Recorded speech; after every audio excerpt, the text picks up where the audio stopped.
les opérateurs de comparaison et le distinct. Alors, pour, pour utiliser les opérateurs de comparaison, supérieur, différent, égal ou supérieur, inférieur ou égal, on a des possibilités sous SQL, enfin sur le langage SQL, aussi sur Postgre, de les utiliser, heureusement. Donc on va voir ça en détail. Donc là, je reprends un select de ma table contact. Hein. Ok. Donc j'ai toutes mes lignes, j'ai mes 15 lignes. En premier lieu, si je veux sélectionner l'âge des contacts qui ont moins de 22 ans. Alors, là, je vais partir avec le signe inférieur. Vous voyez ici. D'accord, moins de 22 ans. Et si je joue la requête, on va voir ceux qui ont 18 ans, 16 ans, 17 ans. D'accord. Donc là, on a les gens qui ont moins de 22 ans.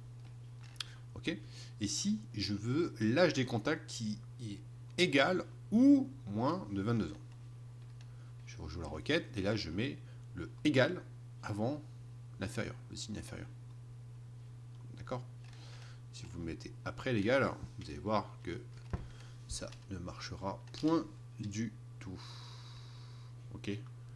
Donc là, on a une erreur de syntaxe.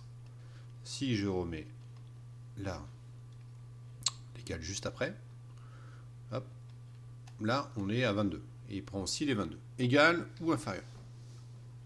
Ok. Ensuite, si je veux sélectionner l'âge des contacts qui sont supérieurs à 34. Alors là, je vais faire le signe supérieur à 34. C'est parti. Là, j'ai 37, 48, 47, 41, etc., etc. Ok. Et si je veux aussi l'âge supérieur ou égal à 34 ans, donc je mets bien le égal après le supérieur, pas avant, sinon ça ne marchera pas. Donc là, j'ai bien 34, 48, 47, et j'ai aussi le 34 ici. D'accord? Alors, si je veux l'âge des contacts qui sont différents de 41 ans.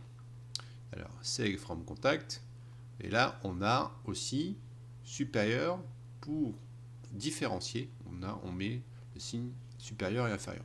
D'accord? Donc là, on a tous les âges, sauf ceux de 41 ans. On peut l'écrire aussi de cette façon, qui est une ancienne façon de l'écrire, avec le point d'exclamation et un égal. On peut le faire.